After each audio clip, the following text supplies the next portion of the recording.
Your hosts navigate through the twisting, turning, but never boring world of your six-time MLS Cup champion, LA Galaxy. Hello, everybody, and welcome to Corner of the Galaxy on cornerofthegalaxy.com. I'm your host, Josh Guesman, coming to you on a wonderful Thursday, August 21st. It's a little hot. We were out a little late last night. Maybe you were out a little early this morning, as some of us were. The LA Galaxy get a 2-1 victory over Pachuca, almost a 2-0. Just snuck in that goal there at the end, and they now advance to the semifinals, which means they have a 75% chance of getting a Concacaf Champions Cup spot. We're going to talk about that game over Pachuca. We're going to let you know what the Galaxy have in store for Seattle, headed to the semifinals, which is their next game in Leagues Cup. And then also, unfortunately, still have to play in the league right now, and they'll be there on Saturday against Colorado Saturday night. So a lot to get to, a lot of fun stuff to talk about. We're helping us do all that is Mr. Eric, the Portuguese Hammer Vieira. Eric, 10-minute show, we're out. That's it. We're too tired for this. I'm way too tired to this, especially, again, I know people are probably tired of hearing about it, but I'm on Central Time, so This was an 11:15 kickoff for me. That body clock absolutely wrecked me. I'm sure we'll get there when we talk about it, but it was, going back to school, getting in those routines, getting used to a new batch of kiddos, getting some more gray hairs built on the side, staying up late to watch LA Galaxy. Just not a great recipe for your mental health. So again, this weekend, I'm going to hope that we get some rest. I don't think that's how it works, where you sleep and you catch up for everything. No. But either way, I'm looking forward to some rest and relaxation soon because, that late kickoff, messed me up. I think I was texting you that I tried to take a pregame nap. Yes. And I ended up waking up like half still in a dream, but then it was still a nightmare. So I had the Galaxy playing and then nightmares and then still awake, and it was all just a mess. So again, not good times. Yeah, I can understand that. In my house, not more than like 30 minutes ago, we had a little talk about how on Saturday we should sleep in.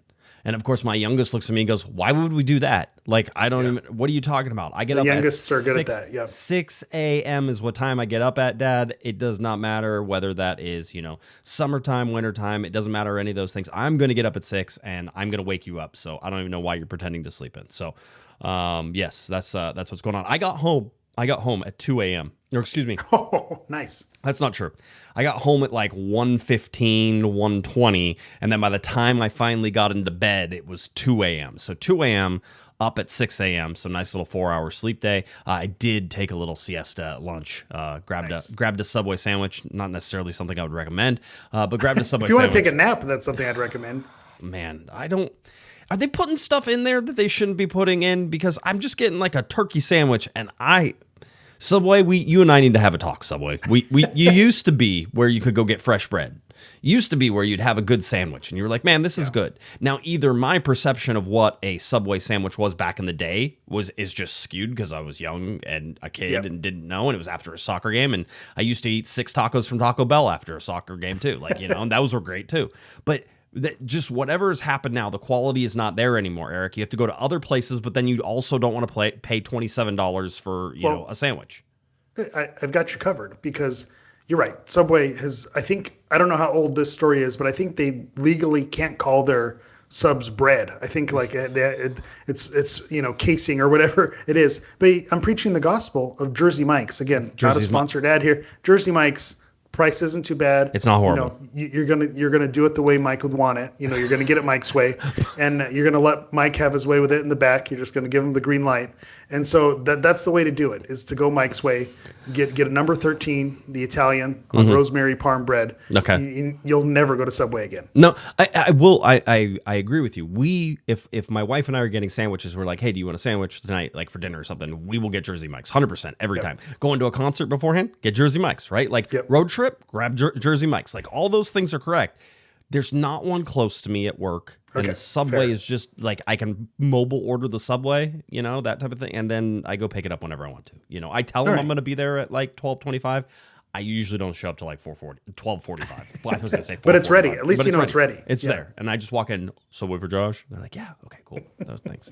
So it saves it. Good times. So that's sub talk. We're 6 minutes down, 4 more to go, and we're out of here. I got James. Edwin Cerrillo has anger issues. Edwin Cerrillo has the X-Dog. Yep. This game especially, and we can look at a whole bunch of different things, but Greg Vanney said afterwards he actually challenged the group to have more fouls. He did challenge the group to be more physical. He said, I think that there were 3 fouls total that they had against Miami. He goes, you can't win a game with just 3 fouls. You're not putting enough pressure. You're not being physical enough. You're not doing it. So he challenged the team to be physical. And what we saw, in my opinion, on Wednesday night was a physical LA Galaxy team, one of which I don't know that we've really seen a whole bunch of either in 2024, because they got into it a little bit here and there, but they were usually just getting fouled like crazy because they were moving the ball around. They usually weren't the aggressors. Greg Vanney challenging them to be the aggressors on the night. An interesting little take, especially against a Pachuca side that thought that they were going to come out and be the aggressors, and they got chippy real fast. And Edwin Cerrillo doesn't take that crap. Diego Fagundes doesn't take that crap. Amiro Garces doesn't take that crap. Zonka, quite honestly, gets in there as fast as he can mostly. He's a big dude. Like, don't you want to take him to a sporting event? Like, and you're sort of like, that's my dude right there. Like, if it goes sideways, that's my dude. Like, we're good. You got your wingman right there. He's always the one you want creeping in the shadows. Yeah, he's with me, Zonka, as he comes through. Again, defensively, maybe leaves a little bit more to be desired. But had a fine game. He had a good game. Sir. He had a good game. Correct. You're right. And Garces, to me, had a great game as well. And the thing I have in my notes to it, and it's funny you mentioned this because we didn't prep this, but this was a chippy game where the G's came out winners. We've seen a lot of chippy games this year, like you said, where they're getting fouled, where the other team is talking smack. I'm thinking of like an Austin, even a Cruz Azul more recently, where there are a lot of the back talk, but then they ended up losing in PKs. Paint still having his issues with the ref and with the other team. So to see them in a chippy game where it got physical and they were going at it, and for them to come up top, that was a new wrinkle that we hadn't seen from this LA Galaxy team. So that made me happy to say, okay, they gave the fight, but then they didn't give the fight and then end up giving up 7 goals. But you could say, hey, at least, they played for the badge because they played with honor, even though they lost the game. This was, okay, you frustrated a Pachuca team. I think you saw that they were getting more and more frustrated as that game went on. And especially when you look at the type of goals that the Galaxy got, which you give them credit for scoring those, but an own goal and then, kind of the different situations on how Royce got available for his goal. It's, okay, Pachuca probably feels like they let that one slip away, but those are the type of games that you want your team to win. You don't want your team to. Last year they had those wins where they won 4-2, 6-3 or whatever it is. But sometimes you want a 2-1, grind it out, frustrate the other team. There's a beauty in that too, and I think that's what we saw in this Leagues Cup match. And after we saw what Seattle did to them not too long ago, maybe that's going to be the game plan going into next Wednesday, not to skip this weekend. But again, last week going into Miami, I was ready to throw that one away to go put all my eggs in the Leagues Cup basket. So that's how I'm just going to let you know up front. That's where my brain is right now. Yeah, I don't care who they roll out against Colorado, quite honestly. There is going to be one game. I will talk about the game that you should be going to see on Saturday night. It is not going to be the LA Galaxy's first team against Colorado's first team. I will be there, okay, but I don't know that I'll be excited about being there, okay? It's one of those this year. But I'll say this. It was a weird night. It's the doubleheader again. Watching the game before with Orlando and Toluca, watching Orlando have a total of 1 shot on goal that entire game. By the way, better than Toluca, who had 0 shots on goal the entire game. Watching that game get played before the Galaxy and Pachuca was sort of like this reminder that the game was going to start at 9:05, that type of thing. That, by the way, as soon as it went into penalty kicks, I'm like 9:15. I'm like, there's no way we're getting out of this like any earlier than 9:15. I was ready for it. Yeah, and then we went into additional kickers, so they went beyond the regulation 5, I'm like, just to add that little extra spice to it. But if you didn't watch that game or the highlights of that game, Gillespie for Orlando taking it into his own. That's my favorite thing about is when the goalie says, kicks. Yeah. "Stay back there at midfield. I'm going to take care of this. Let me finish this off. I'm feeling it." And so that was a cool ending to the game. But you're right; it builds up the anticipation and kind of lets you know, okay, this was a 0-0, little bit of a dogfight, went to the end. So it kind of was a nice little precursor, little aperitif going into that Galaxy game. It was that. And then I'll tell you again, I was watching the clock the whole time. The anthem singer on the national anthem drew it out a little bit. It drew it out. Did you? What was the? They had the over. Yeah. Oh yeah, 100%. What was there was a hockey movie where like they played up in Alaska. And they had like the professional hockey players come up to like they had the NHL players come up to Alaska. Is it like Big Alaska? Mystery Alaska? Mystery Alaska. Mystery? Something like that. Yeah. Somebody chatters figured out. But I just remember that they had somebody singing the national anthem. I want to say it was like Little Richard or something like that. And they paid him to like sing a longer version so the pros got cold out on the ice, right? That type of thing. And that's what I felt like the Galaxy were like, Pachuca's gonna get cold out there. I don't know. It was warm. It was the whole thing. Body clock, whole thing. So they get in there. So 9:16 and about 10 seconds was what I had as official kickoff time. So if you see somebody says 9:15, just tell them that you were there and it was 9:16. And that's what time they finally kicked off. That is the latest start in LA Galaxy home history, right? So we talked about that. We're breaking records this year. I did make that joke to more than one front office person whenever we were there. So we got there. You start that game off and the Galaxy started Mystery Alaska. Okay, yes, you confirmed. Points.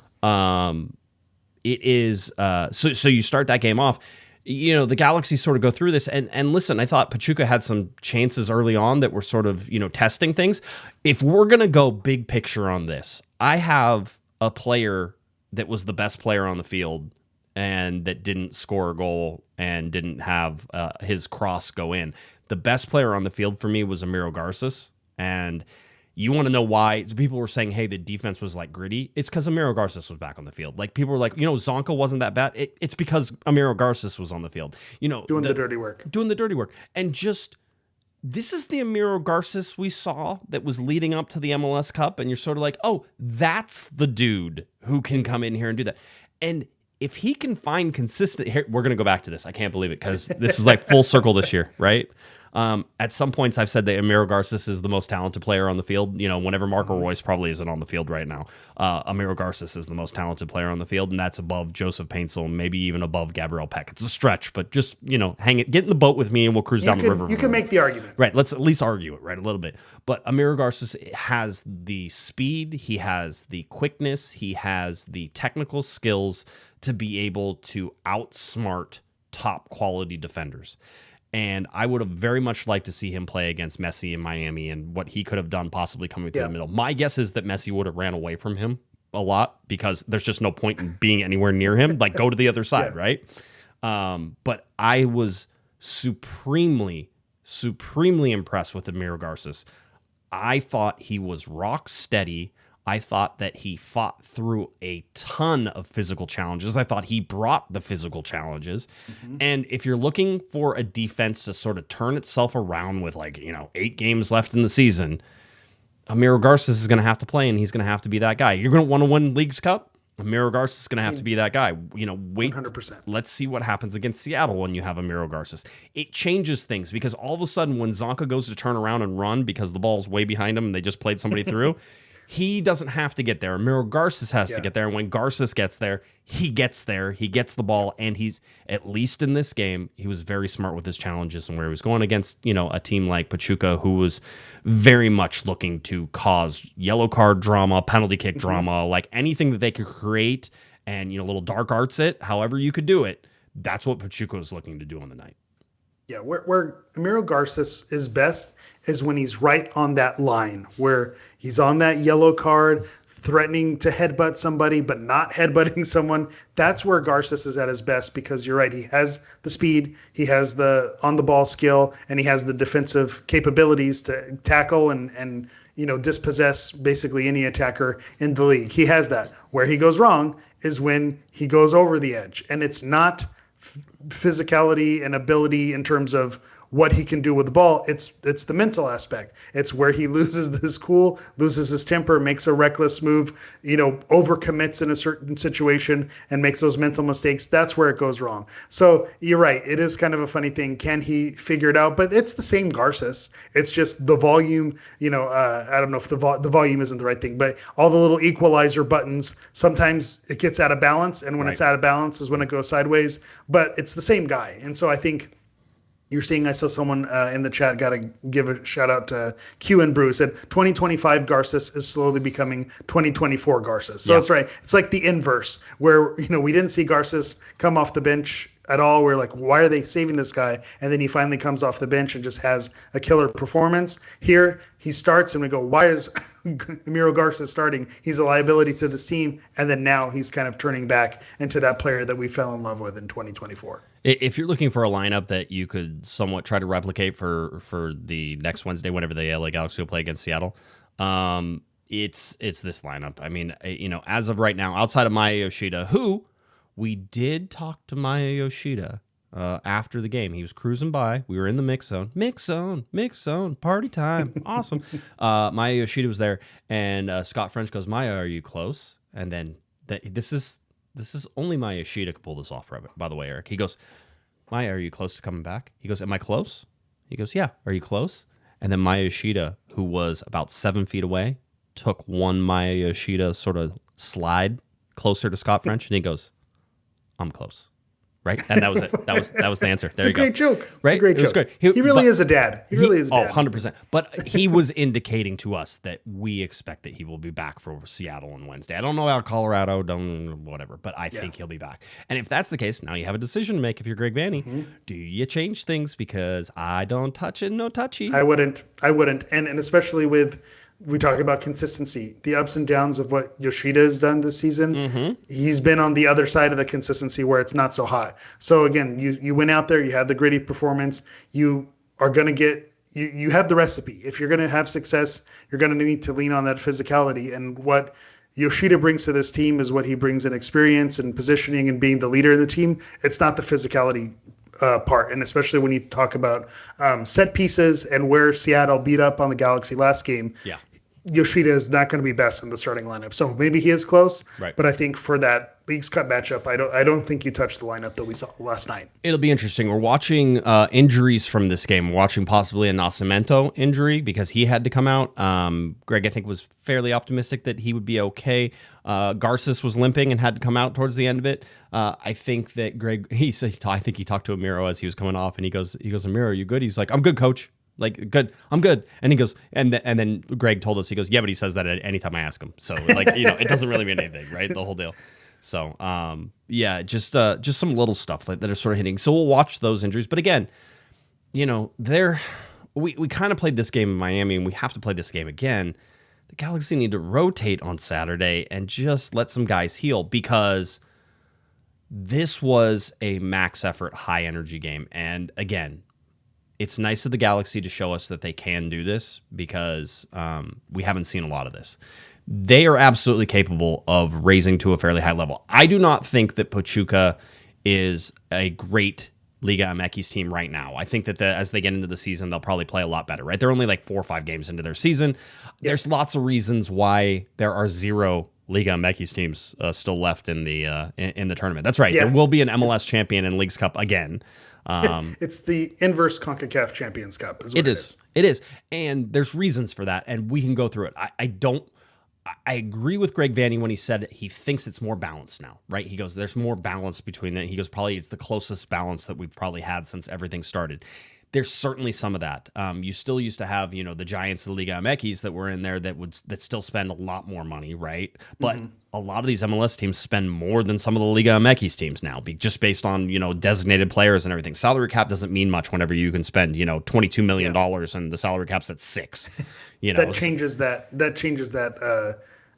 The math on that when you're paying, that fee for, especially look at, crosstown LAFC, what they paid for their designated player and what his salary is compared to the salary cap. You can blame the salary cap, and I'm not saying it's not flawed. It is flawed. It's a flawed system, but you're right. When you look at the team as a whole, top to bottom, there's probably a lot more in the middle for Liga MX, and I think that's where they beat MLS is because they have a stronger middle. But top end, I think, with levels of players like your Ricky Puches, like your Marco Reuses that you see there, I think you're right there with those teams. There was a press box talk about how we were watching that. Does Liga MX not know that Joseph Painsel's fast? Because none of the teams seem to have figured that out. You're right.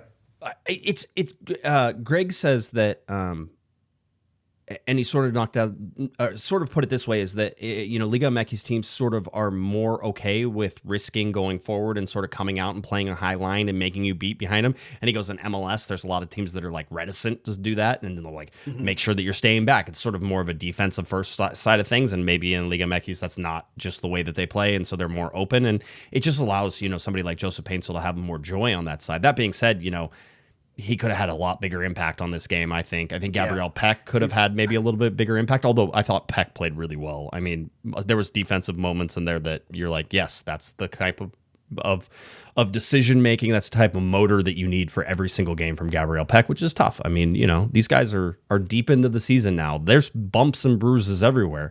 We're going to talk about one person in particular who I would be surprised if they're walking today. But I think there was a lot of success. I think that the Galaxy did a good job of solving the press at times. Also got them in some trouble a couple times, but ultimately, if you're going to play that way, it's going to happen. You're going to have to, you're going to have to hope to get bailed out by your keeper, have a miss. The Galaxy have missed plenty of chances, so you're going to have to hope that they miss. It's going to happen. Very rarely do you play against a team where they're going to get 100% shooting percentage, and that's kind of where it goes a little bit sideways. And I'm going to make a sweeping generalization, which it's not going to be 100% correct, but I do believe the style in Liga MX is not. It's not a speedster game. It's not a game where they're killing you with speed on the wings over the top. It is more of a possession-based type game. So I think that's why Paintsel has been able to have the successes he's had in Leagues Cup, is because that's just not the style of play that they play in that league. So I think you're able to exploit that with him getting in behind, and then you just have to hope. I don't know if we're spoiling anything here. If we can figure out how to get Ricky Puig back, then you can not have Paintsel try to create, and you could just have him focus on making those runs, and that's where the magic happens. Yeah, I mean, we were talking about aggressive people, and I think we've mentioned, some of them. Mitrovic, and I have to say that, Mitrovic was outstanding on the night. The first, can I say this? Yes, I'm going to say it. It's the first time I've ever seen him be that aggressive off his line, and he was smartly aggressive with everything, but he was like, I'm putting my body on the line. I'm going to go up there and get it, and I'm going to win the ball every single time. And he did. He went up and he won the ball every single time, and he drew fouls. He did everything you'd expect him to do. There was even some distribution where I was like, yes, that's the correct distribution, right?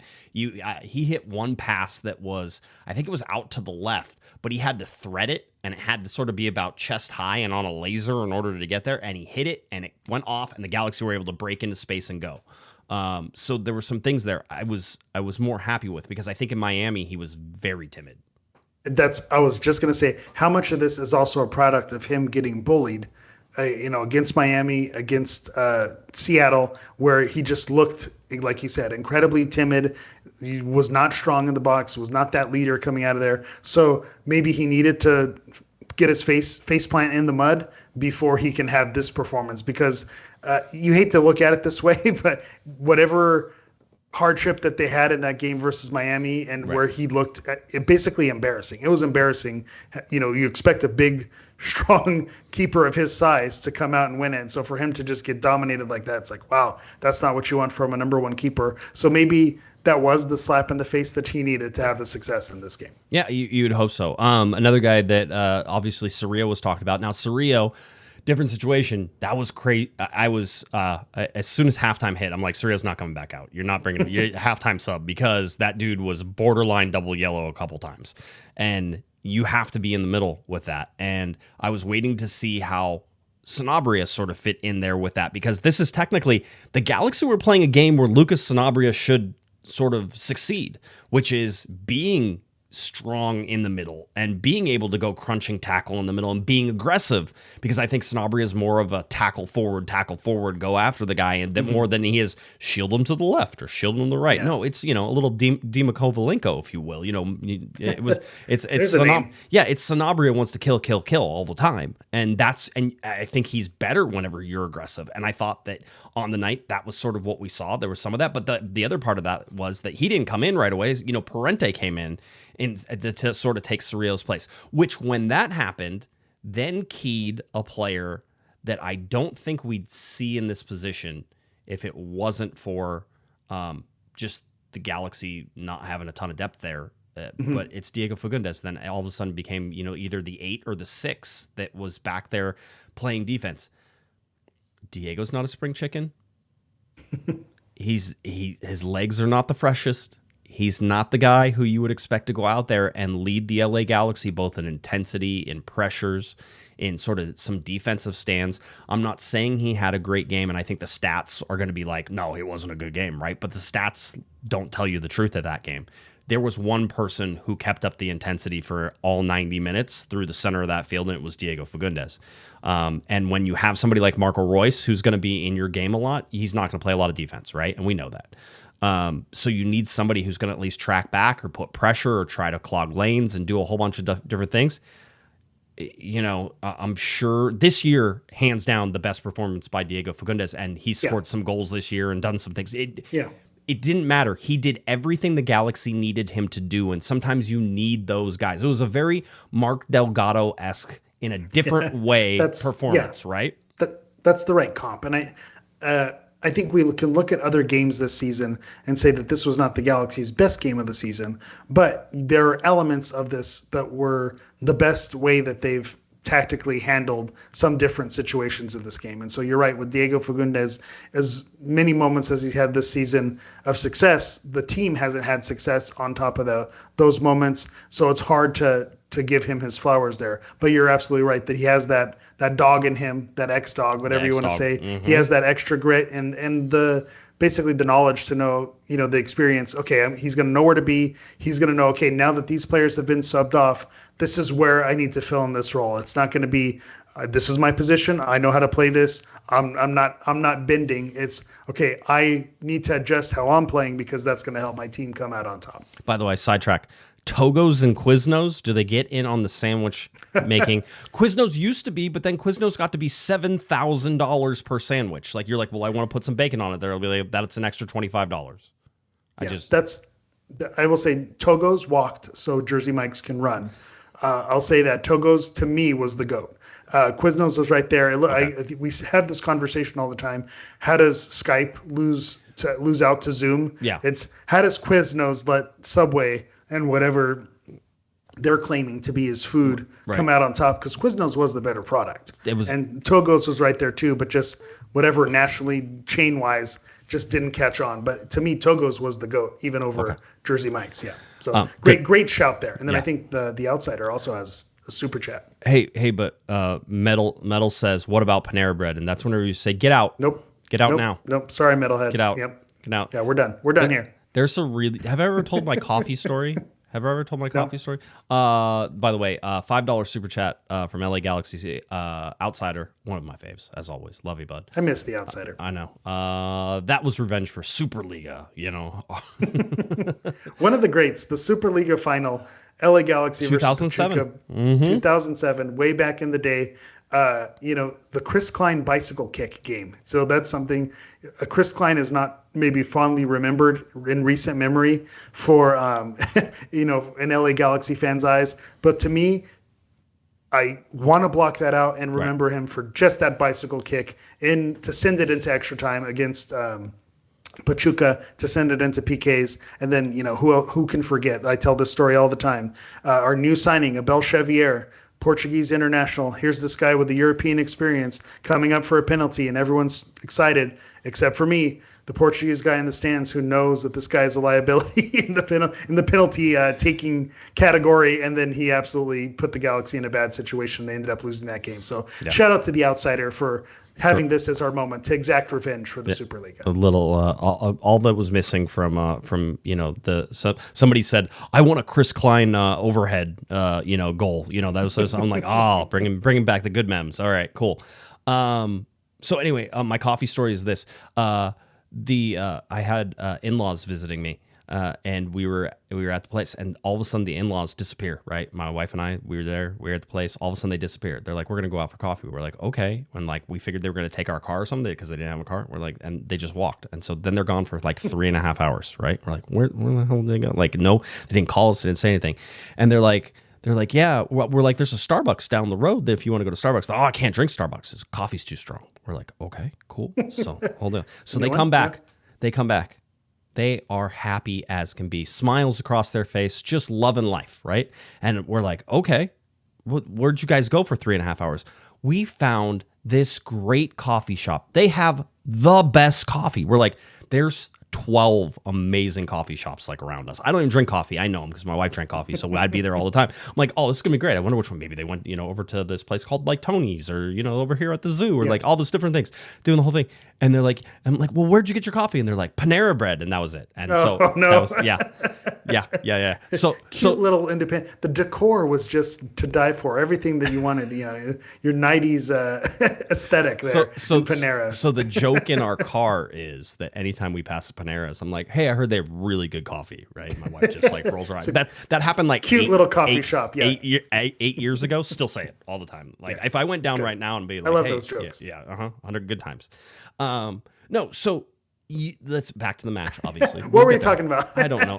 Super League of Pachuca, Diego Fagundes. The lack of sleep is starting to get to me. Diego Fagundes came and talked to us after. I said, how are you even walking? Like, how are you handling this? He goes, I had to ask the referee how many minutes were left in the game. And he was like 8 minutes. And I was like, I don't know. And he was sort of like intimating that like he couldn't, like 8 minutes. Do I have 8 minutes? Like, do I have 8 minutes? Am I going to have to stand on my hands? Yeah. Yes, 100%.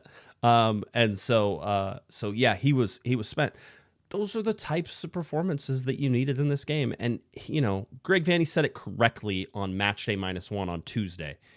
We had a press conference with him, and we sort of said, you guys wasted a lot of energy in Miami and the whole deal. He goes, yeah, and like, but how are you going to respond from that game? He goes, listen, whether we say it or not, everybody had one eye on this Pachuca game and not the Miami game, right? Like it was like, yeah. Miami, whatever, get it. And by the way, fine we all with knew that. that. Yeah, I'm okay. I don't care.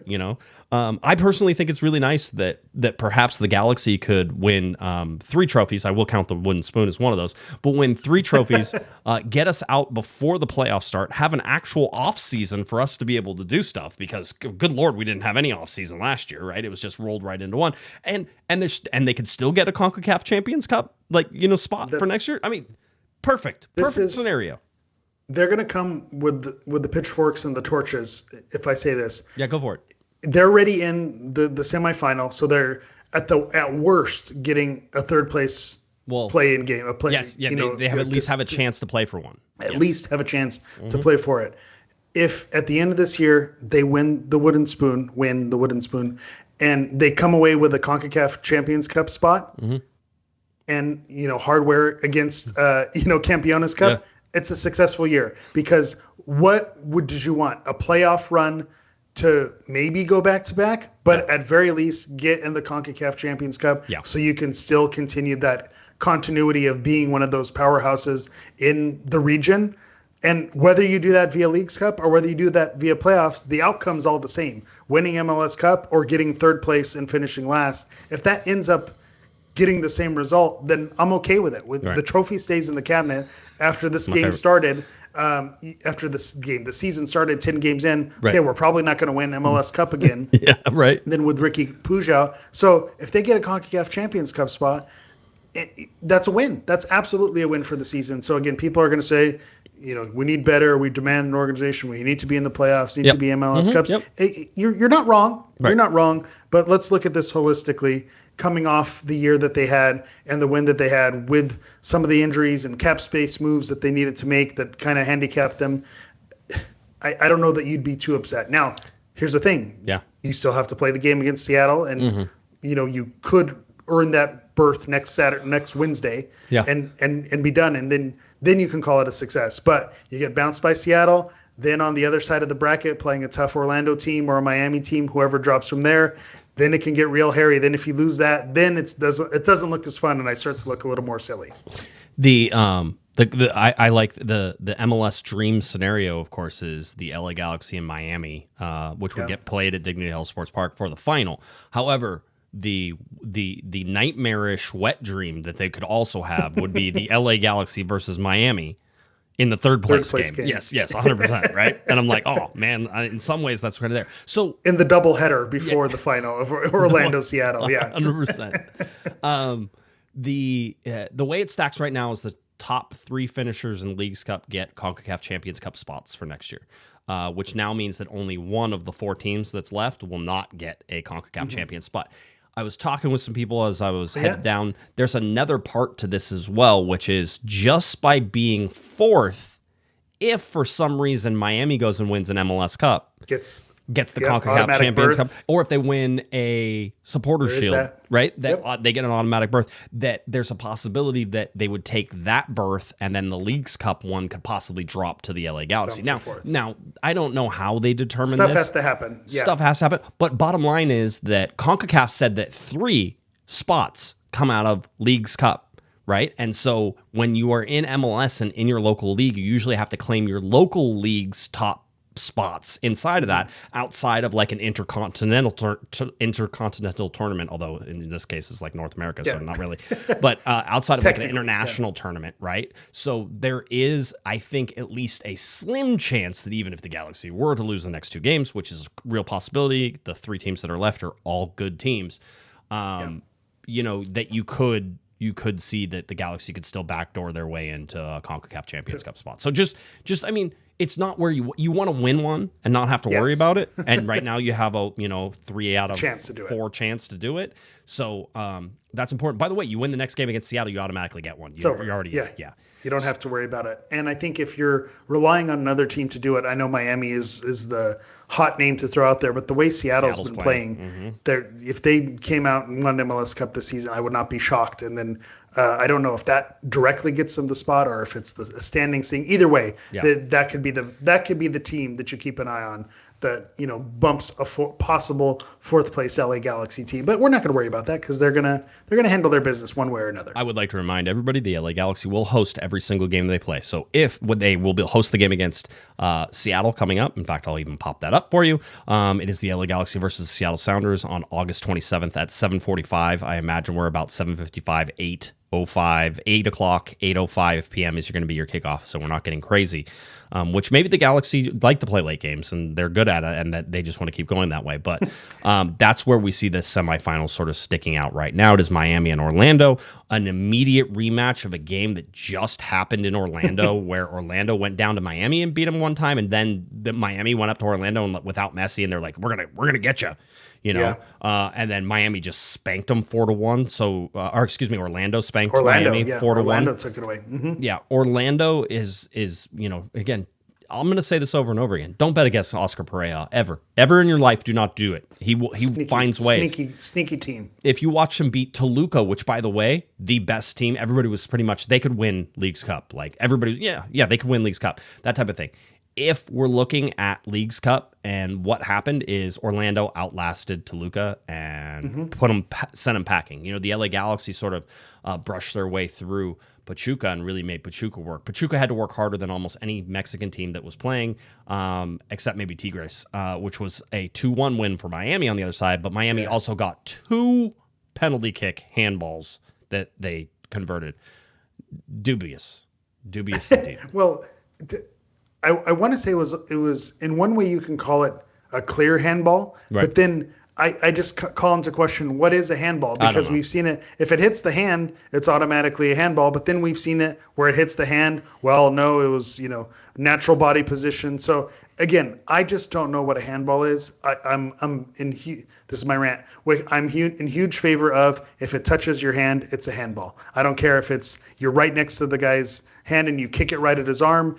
Hey, tough luck. It is what it is. You just miss out on it. The chances of that happening, it's going to be 1 in every 1,000 games where that happens.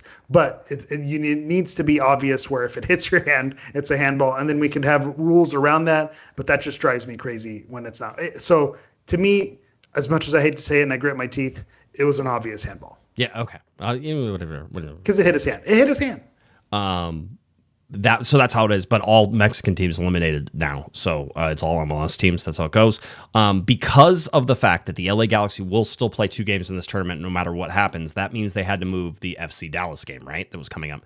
So Saturday. Not the FC Dallas game. Yes, I know, right? We all had that one circled. So that game now is going to be played on Saturday, October 11th at 7:30 Pacific time. That was supposed to be the following Saturday from the Colorado game. Instead, that will get moved because there'll be a midweek game, and then I believe there's the final or the third place game gets played, right there. With those, it's on the 31st, I believe, is whenever all of that finally kicks off. So that's how that all sets up. So they had to move the that FC Dallas game. You can see now that the LA Galaxy in August have the game against Colorado coming up on August 23rd. Then August 27th, it's the LA Galaxy versus Seattle. That is the Leagues Cup Semifinal. Then we can go into the next one, which is, of course, into September. And by the way, they don't even have the other games still listed on there for the rest of the month for the Leagues Cup. But there is one more game on there that we'll have to watch and it will be put in. Then again, the Galaxy will go to Houston. They'll have to go up to Seattle again, so maybe getting a lot of Seattle lately. And then hosting Cincinnati, hosting Sporting Kansas City. And then it is Campeones Cup in October 1st. Then it's away to Dallas on October 4th. It's home to Dallas on October 11th. So it'll be back-to-back Dallas games now. Maybe I'll sneak on the plane, head back with the team on that one. Yeah. That'll be easy. Just hitch a ride, and then they'll close everything out on October 18th for the LA Galaxy. I don't think we're talking about playoffs, so I think we're okay. I think we're safe. Absolutely. Just your standings right now, just to keep an eye on what's going on in the league, because it's always important. Cincinnati at 52 points in the Eastern Conference, Philadelphia 51, Nashville 47, Orlando 47, Miami 45 with three games in hand right now. So there's still, there's lots of talk about them still climbing up the standings and all that. Apparently Messi only got healthy enough to play like really good soccer for 20 minutes against the LA Galaxy and then said F off and ran. That was weird, right? Street closed Messi on the bench. I was like, why did you come back for the Galaxy game when it only hurts us? Right. But then you weren't ready for the Leagues Cup game. That was weird. I did find that odd. I thought, and by the way, it was just sort of like, I'm gonna come hurt the Galaxy. That's the only thing I can think of. He has a personal vendetta against the LA Galaxy. Yeah, I used language that is not family show appropriate. I said he came out and he maybe big gymmed us and then, got back off the field. He just came on to do his business, had his way with us, and then went the other way, which, not nice, Messi. Maybe I had some disparaging remarks last week. Yeah. So maybe he heard those and he was personally out to get me. But it felt personal the way he handled the Galaxy in his short time on the field. I did enjoy us being completely wrong about him not playing. That was fun. We were both like, the Leagues Cup game is more important. Why would you do that? Anyway, looking at the Western Conference, is San Diego at the top right now, 52, Minnesota 47, Vancouver 46, Seattle 41. So keep watching Seattle. I'm telling you, that's going to be one to watch. LAFC 3 games in hand on some, 2 games in hand on others with 40 points. Portland 37 points. Colorado 36. So the big deal is that Colorado is in the last automatic playoff spot right now. So they're going to want to stay there and hold on to that. That'll be one of the reasons they'll be really excited. And then there's the LA Galaxy all the way down there at 16th. If we want to look at the wooden spoon standings, because that's more important than the Supporters Shield. Where do we stand a chance here? Well, here's the thing is the Galaxy are going to go down and have 2 games in hand here pretty fast, right?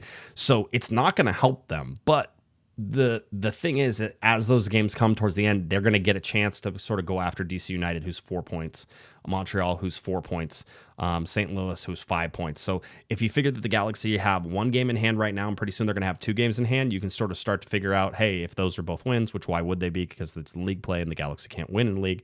I was talking to somebody today, and I'm like, yeah, man, just absolutely killing the Mexican teams. Like the Liga MX teams, the Galaxy are undefeated, I think, this year, and playing all Liga MX teams. 3-0-2, I believe. It's something like that. The penalty loss, we don't count that. It's just count it as a draw. It's just a draw, right? Those types of things. If you want the stats to work, okay, just go with it. But anyway, they can take on Liga MX teams.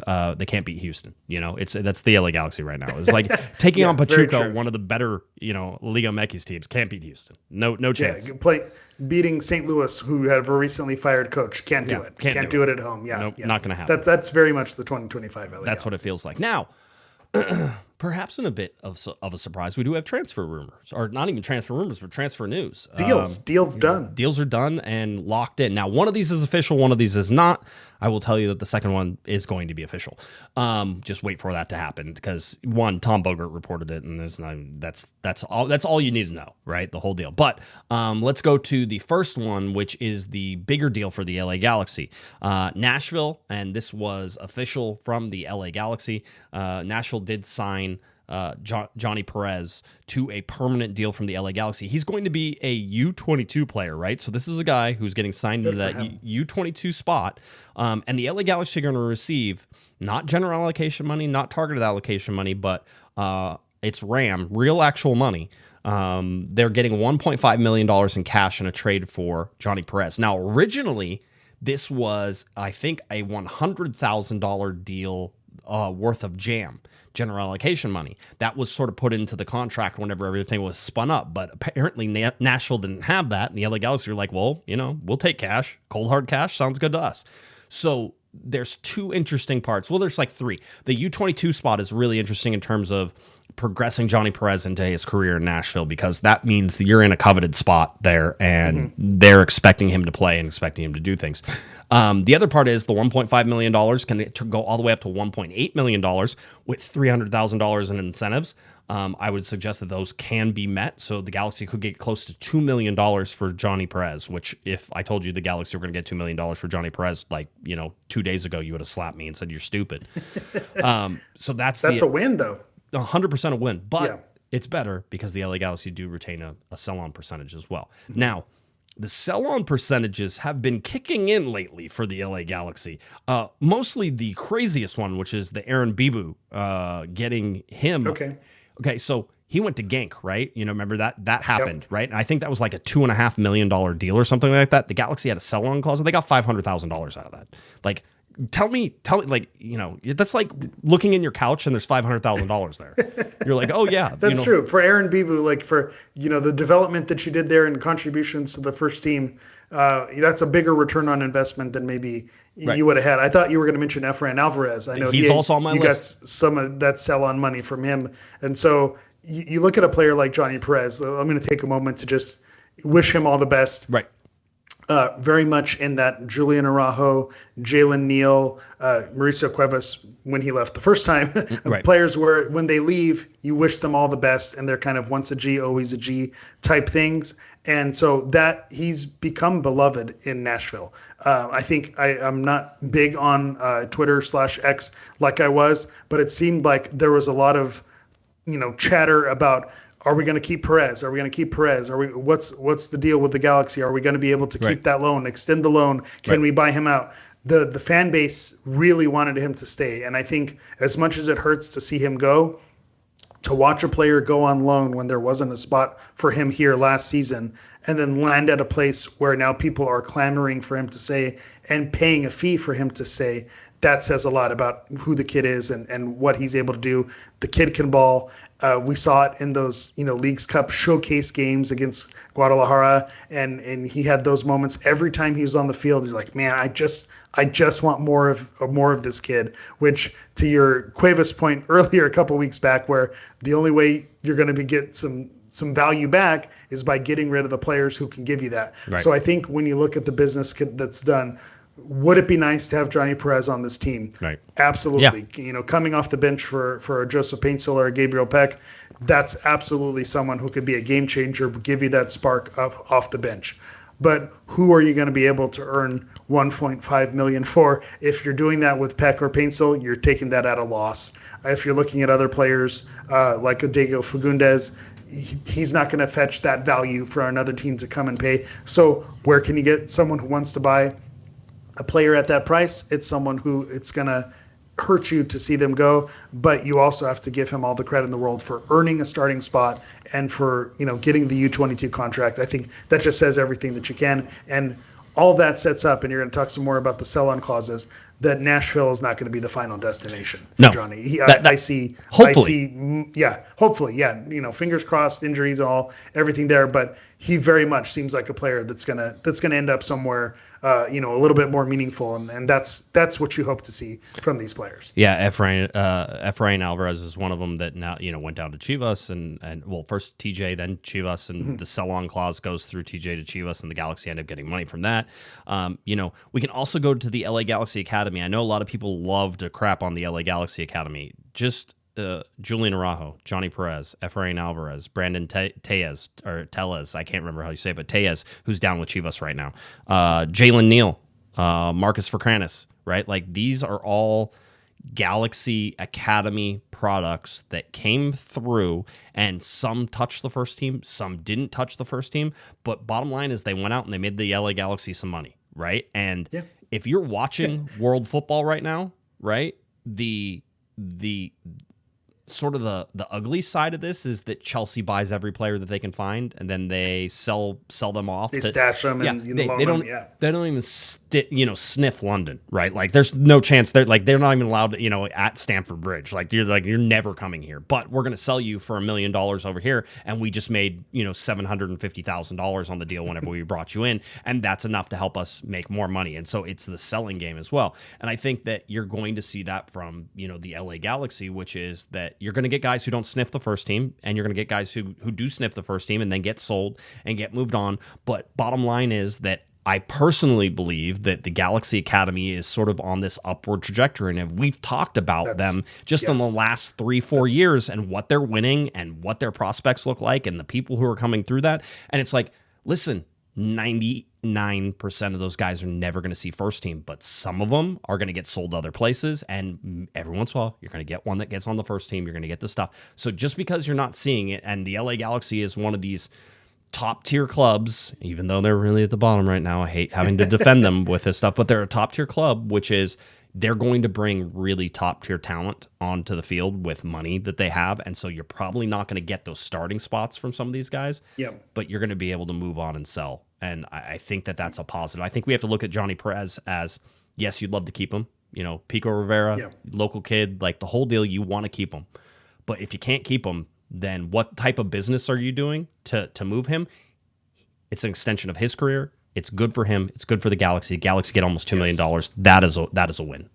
And advertisement, if nothing else. I think you see a player, okay, he came through the academy. Maybe he didn't land on the Galaxy team, but he was able to land somewhere else. The way you phrased it was interesting. He made the Galaxy a lot of money. Even look at it differently from here. It's making the Galaxy a lot of money doesn't make you a bad player. It actually makes you more desirable. And I think that is something when you're in a competitive market like Southern California with a lot of, talented soccer players, and you're trying to attract people into your academy, those things matter. What you're winning on the U17 level, what you're winning on the MLS Next Pro level, as much as we, scoff at that. But that matters because that's an advertisement of how good your academy is and what you're able to do. So, okay, maybe you don't end up making the starting lineup, but you end up somewhere else. Look at Johnny Perez. Then you start pointing at these, case study examples. Look at Johnny Perez. Look at Julian Araujo. Look at, Jalen Neal. And you say all these players, they didn't necessarily have longevity at the Galaxy, but they were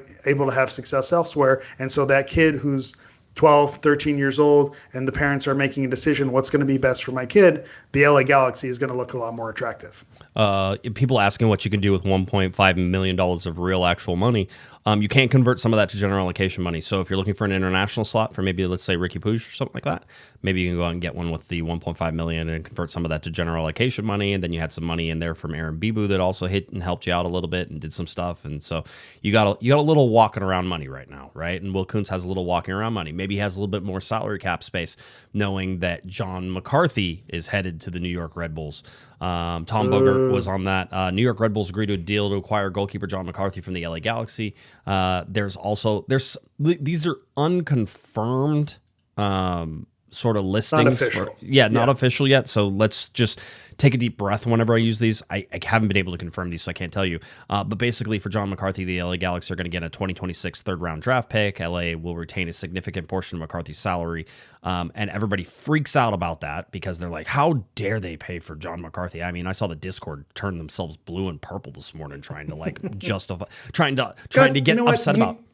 You need the Discord. You need people like that. Of course. You need to have that reaction. Yeah. Of course, but they were really going hard at it. And I'm like, you guys know his contract's up at the end of this year, right? So the Galaxy are retaining his salary that they're already paying right now through the rest of the year. Okay.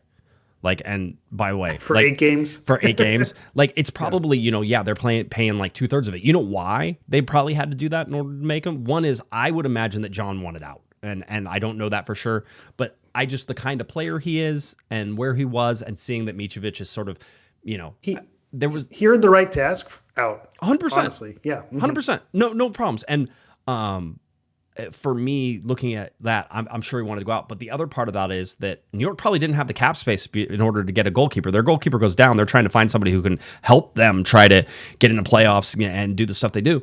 The Galaxy can hold his salary. They can write off a little bit of it maybe, and then you get a little bit of cap relief from whatever else they can sort of, maybe it's $100,000. Maybe they don't need much because they're able to change some Johnny Perez money into general allocation money if they want to do something right now.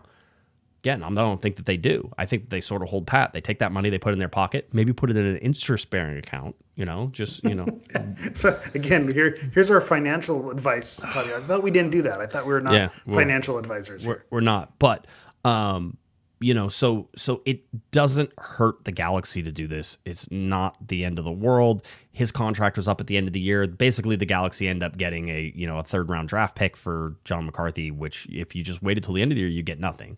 That's the best point right there. You wait till the end of the year and you get nothing. I will also say this, John being an East Coaster, I think his lovely wife also being an East Coaster, I think that they're more than happy to go back. By the way, shout out to the McCarthys, because as far as people go, Eric, they are wonderful, wonderful people. Have always been super nice to both of us, and just we wish them the best. And I know it's not official yet, but whenever it is official, you can just listen to this back and be like, "Yep, it's official."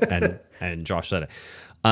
But just can I take the time to shout out John McCarthy and the family as well? Just again, before he even played a game for the LA Galaxy, I was hearing about the type of person that he was, that he brings to a locker room and the things that he does. So it made me raise my radars up. One of my famous quotes for John McCarthy is I quote, 10 things I hate about you. I said, what's with this guy? Does he have beer flavored nipples? Like what's the deal with John McCarthy? That's my line. And then you start to hear more stories about it, and you see the things that he does behind the scenes and for the community, and you say, okay, now I get it. And then you see the season that he had last year.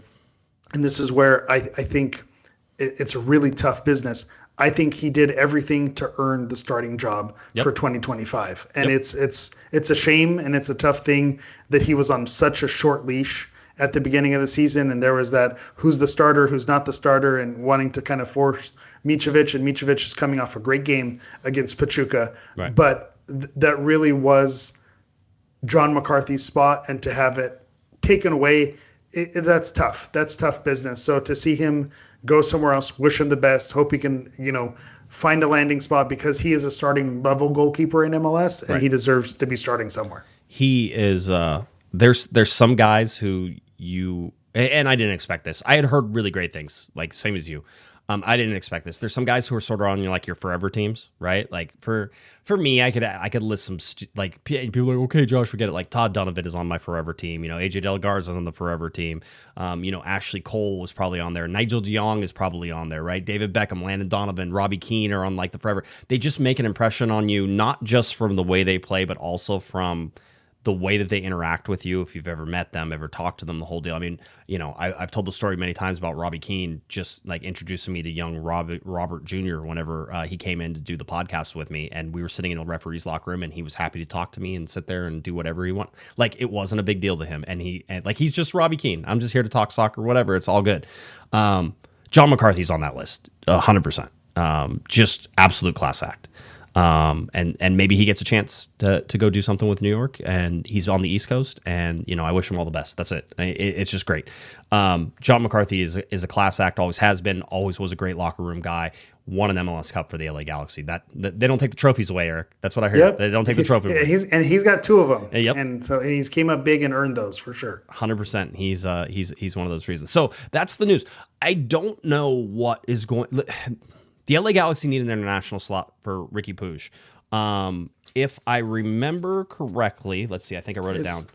Isn't John McCarthy Spanish? Doesn't that open up a spot? No, it doesn't. No, okay. No, and neither does Johnny Perez. People tried to pull that one on me today. Oh, well, he's an international. No, just because his last name's Perez doesn't mean that he's an international. That's not how that works. Talk about sweeping generalizations. Yeah, there we go. Nashville just gave $100,000 in general allocation money to DC for an international slot. Just in case you're sort of wondering what the market is, that just happened today. Okay, yeah. So that's the rate. That's the rate. Galaxy tax, it's 175. Yeah, easily, right? So they need one for Ricky Puig. I have been hearing rumblings that Ricky Puig is borderline ready to go. I don't know whether or not the LA Galaxy are going to play him or not.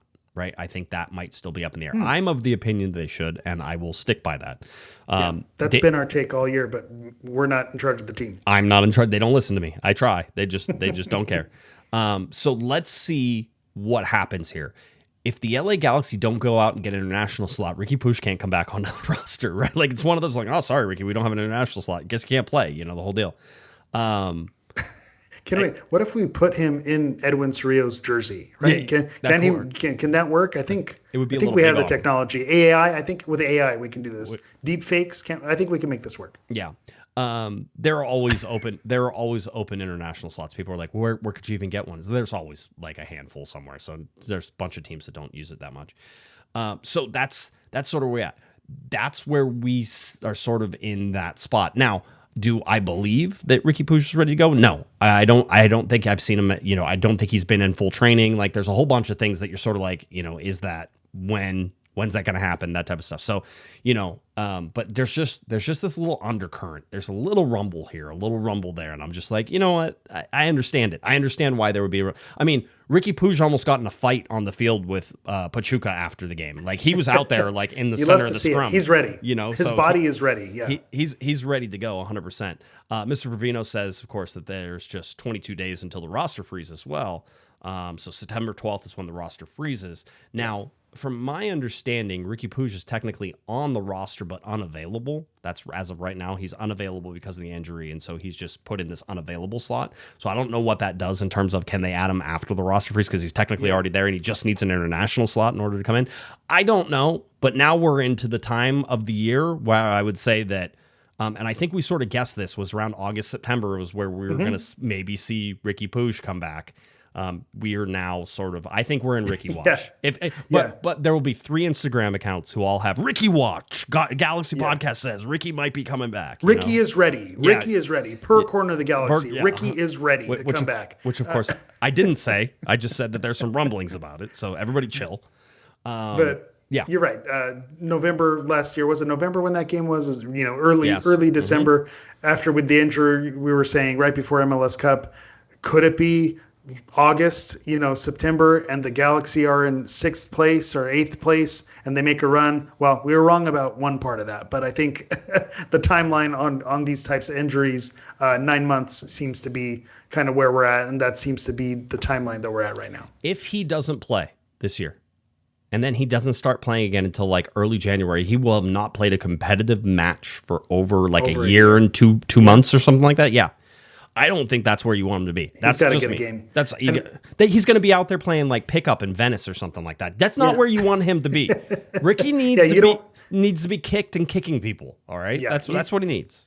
You don't need that knee on the hard top, the black top over in Venice. My question also, because you mentioned about being on the roster, he's technically on the Leagues Cup roster, and I wonder if Leagues Cup, Liga MX teams don't have to fall into international slots and things like that. So do they have to follow MLS rules, or does Leagues Cup kind of a free-for-all, kind of like the Club World Cup? Yeah. It was its own thing. So that's my question is that a skirt around it? Do we see Leagues Cup Ricky, but maybe not MLS Ricky? Yeah, I don't know.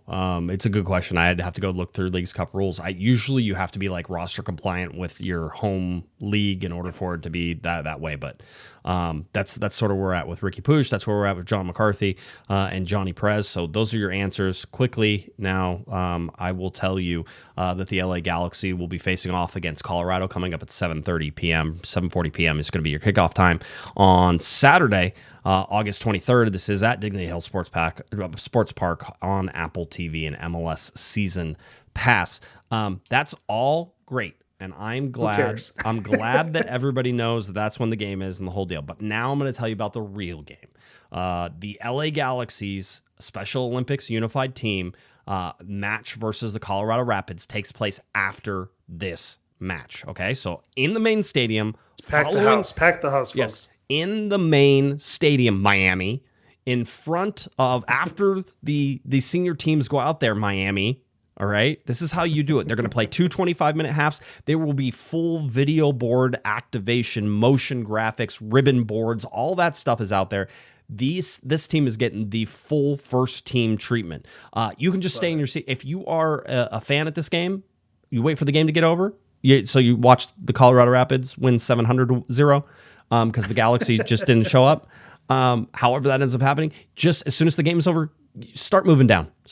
Find those good seats. Go somewhere. Have a seat. I am going to go do my press conference, do all my stuff there as quick, and then I'm going to run out and sit in the stands afterwards. So I'm going to be there. All right. I will also say that if you are a Galaxy Express person and you're worried, they're going to be running later, so that fans can also catch the Galaxy and still get on Galaxy Express and watch the unified team. There's going to be a processional. Okay, so you get the music and they get to walk out. There's going to be warm-ups. There's going to be starting lineups. There's a hype video. Damn straight there's a hype video, just as the first team does. So everything is exactly the same. And then the athletes will the Special Olympics athletes will also participate in an autograph booth in Soccer Fest during pregame festivities for the first time. I'm going to have to ask for a special waiver from the LA Galaxy, so that way I can go get autographs from the Special Olympics team. I imagine that they will grant me one in this particular case, because otherwise getting autographs is a no-no from the players. We all know this. But I'm going to try to get over there and make sure we get a scarf or something so that we can have it. There's also a certificate and a scarf gifting ceremony at the end of their match as well. This is why we go to games and we do stuff. Go support the LA Galaxy's unified team. They're amazing athletes, amazing people. The partners are amazing. The athletes are amazing. Just go throw them some support, and it means a lot. And what else are you going to do on a Saturday night? It's not like the game ended at 11:45, so or something like that. So you're not going out for tapas. Yeah. No. Yeah. Oh, good Lord, it was so late. That was such a late game. And there is another side to this Colorado game, just in case you're interested. But Paxton Aronson is officially on the Colorado Rapids, and then they're saying it's likely he will be eligible to play this weekend at the LA Galaxy. So there's another reason for Colorado to be all hyped up. They're also doing a jersey swap, where if you had a Mihailovic jersey, they're letting you swap it out for an Aronson jersey. Aronson? Yeah. Hey, so I like it. Good for them for figuring out a way to make their fan base happy. All 6 of them. That's most of the people in Colorado don't even know they have a soccer team. I say that as somebody who goes back and forth between those two states all the time and see that. Just in terms of, I'll tell you, Navarro up top has been great. Without coming off a brace. Yep. Yeah. Mihailovic was a really good player and sort of lost him, so we're sort of that.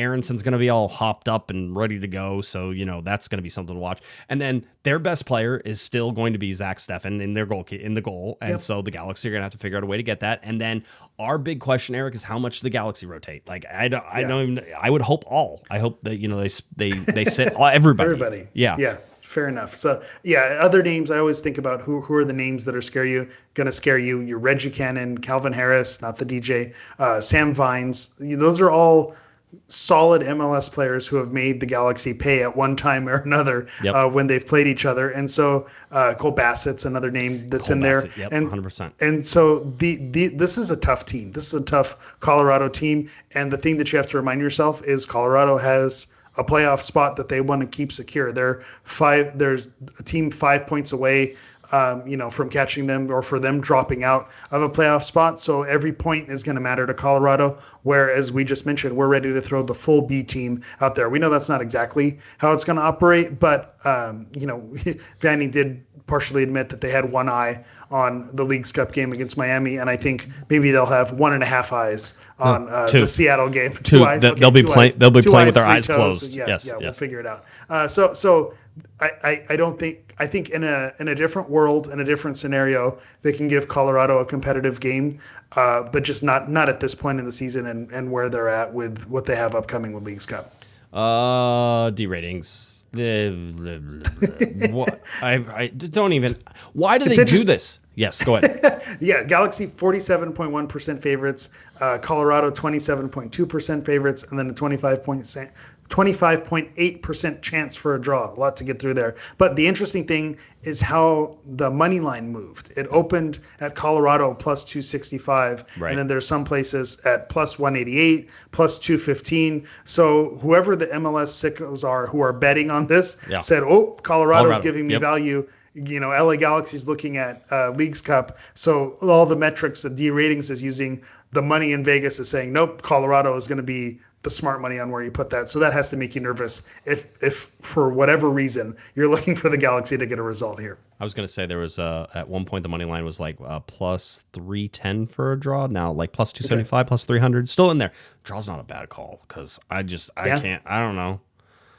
Hey, this is the part of the show where I say, I don't know. It's MLS. I don't know what the Galaxy are this year. If you got the Galaxy that played Pachuca, they should wipe the floor with Colorado, quite honestly. There's just talent gap. Yeah. Everybody drink. Talent gap. Body clock. Let's try to keep everybody awake. Body clock. Talent gap. Yeah. Nipples. Beer-flavored nipples. Great movie, by the way, 10 Things I Hate About You. Yeah. There's a guy I was going to say, there are people who don't know it and really think that quote was odd, but if you know, you know. Yeah. There's a guy who's watching one rom-com every day for the year, or like for the whole year. So, and his like second one was 10 Things I Hate About You. I'm like, dude, solid, but like. Banger. Yeah. Absolute banger. That's great. Great call. So we'll see how the LA Galaxy said it. You want a prediction for this game, or should we just like pay it? Should we also do what the LA Galaxy are doing and just look ahead to Seattle and Leagues Cup? I will say, last week, I thought the game was a throwaway game, and I nailed the prediction. 3-1 Miami. I got that one right. So this is a throwaway game, but I think Colorado is going to be a very tough beat. But I think they take a sliver of momentum from that Pachuca game. I think you see a 1-1 draw. I think you see a B Galaxy team give Colorado something because their chests are a little bit puffed out after that Pachuca win. Yeah. Let's see how that one goes. I will say, I think, did I get the Pachuca? I think I guessed 2-1 with Damien. I can't remember. That was 2-1's an easy score to guess. Yeah. That just keep guessing 2-1 and you're going to be right eventually. Wherever you get 3, whenever you get a total of 3, you're in the right neighborhood. I don't know. It's going to be some stupid like 1-0 game. The Galaxy will have like one total shot on goal or something like that, and they'll have 2 that hit off the crossbar. That'll sort of be how it goes, and Colorado's going to win 1-0. So that's where I sit for that. But still, Saturday night game at Dignity Health Sports Park. As I always say, whenever I'm blessed enough to sit and watch live soccer. Watching live soccer, life can't all be that bad, right? On a Saturday night. On a Saturday night. Best time to do it, and not at 9 p.m. And not at 9:16 p.m. So that's always good. All right, I got to get out of here because I need to go to sleep. This is real talk right now. I am done. Anything else you want to get to, or are we good?